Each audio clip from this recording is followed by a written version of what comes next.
akan melakukan kegiatan praktikum IPA mengenai ekosistem darat. Kelompok kami yang beranggotakan Saya Iqbal Jusa Putra. Saya Widya Hidayati. Saya Zahra Nawar Azizah. Saya Vina Nurtavia. dan saya Rizky Kurotayuni. Berikut cuplikan videonya.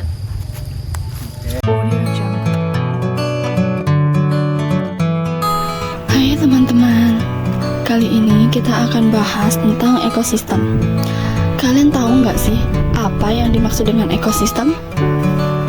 Oke, kita jelaskan. Ekosistem adalah hubungan timbal balik antara makhluk hidup dan lingkungan tempat tinggalnya. Di dalam ekosistem ada dua komponen utama, yaitu biotik dan abiotik. Komponen biotik adalah makhluk hidup seperti manusia, hewan, tumbuhan, sedangkan abiotik adalah benda tak hidup seperti air, udara, cahaya matahari, tanah, dan suhu. Kalian pernah jalan-jalan ke hutan, sawah, kebun, ataupun ladang? Nah, tempat-tempat itu termasuk dalam ekosistem darat. Yuk kita cari tahu apa itu ekosistem darat. Oke, ekosistem darat adalah ekosistem yang semua komponen utamanya berada di permukaan tanah. Di dalamnya ada makhluk hidup seperti tumbuhan, hewan, dan manusia, serta faktor tak hidup seperti tanah, udara, cahaya matahari, dan suhu. Dan ada juga ekosistem buatan. Ekosistem buatan adalah ekosistem yang dibuat oleh manusia dengan tujuan tertentu. Jadi, kalau ekosistem alami terbentuk sendiri oleh alam, sedangkan ekosistem buatan terbentuk karena campur tangan dari manusia. Di dalam ekosistem darat maupun buatan, makhluk hidup disebut komponen biotik, misalnya pohon, semut, burung, kupu-kupu, dan lain-lain. Sedangkan tanah, batu, dan air disebut komponen abiotik. Keduanya saling berinteraksi supaya kehidupan bisa terus berjalan dengan seimbang. Keseimbangan ekosistem darat, yaitu semua makhluk hidup di ekosistem darat saling membutuhkan. Kalau hutan ditebangi atau tanah rusak, hewan bisa kehilangan tempat tinggal. Makanya, menjaga kelestarian alam itu sangatlah penting. Oke, baik teman-teman, sekarang kita akan menjelaskan peran-peran makhluk hidup dan ekosistem darat.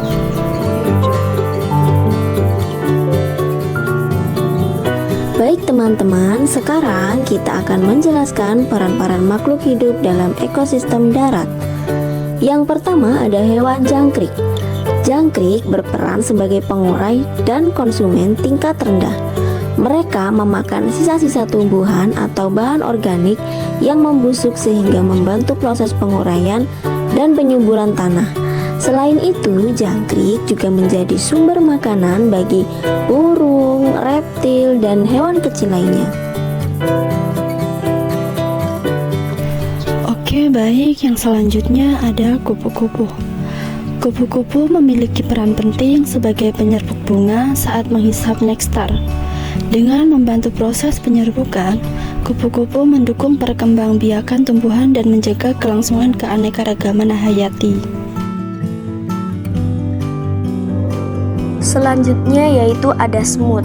Semut berperan sebagai pengurai dan penyebar biji tanaman. Mereka membantu membersihkan sisa-sisa makanan, menggemburkan tanah, dan bahkan beberapa jenis semut menjaga kutu daun yang menghasilkan madu. Aktivitasnya membantu menjaga keseimbangan dan kesuburan tanah.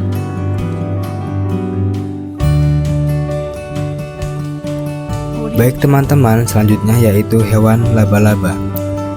Laba-laba merupakan pemangsa alami serangga kecil seperti nyamuk, lalat, dan belalang muda.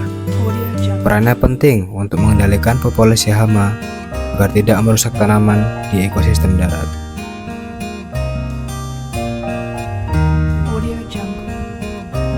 Dan selanjutnya ada belalang. Belalang termasuk herbivora yang memakan daun dan rumput. Mereka berperan dalam rantai makanan sebagai konsumen pertama dan menjadi makanan bagi burung, reptil, serta mamalia kecil, sehingga menjaga aliran energi dalam ekosistem darat. Baik teman-teman, dan yang terakhir yaitu capung. Capung adalah predator alami bagi nyamuk dan serangga kecil lainnya.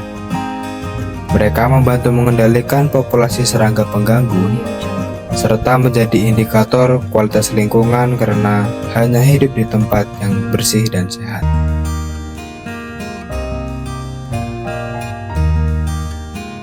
Nah, teman-teman, itu tadi penjelasan tentang ekosistem darat. Di dalamnya, semua makhluk hidup dan lingkungannya saling bergantung ya. Mulai dari hewan, tumbuhan, hingga tanah dan udara, semua punya peran penting. Jadi, yuk kita jaga keseimbangan ekosistem darat supaya alam kita tetap lestari. Terima kasih sudah menonton, sampai jumpa di video selanjutnya.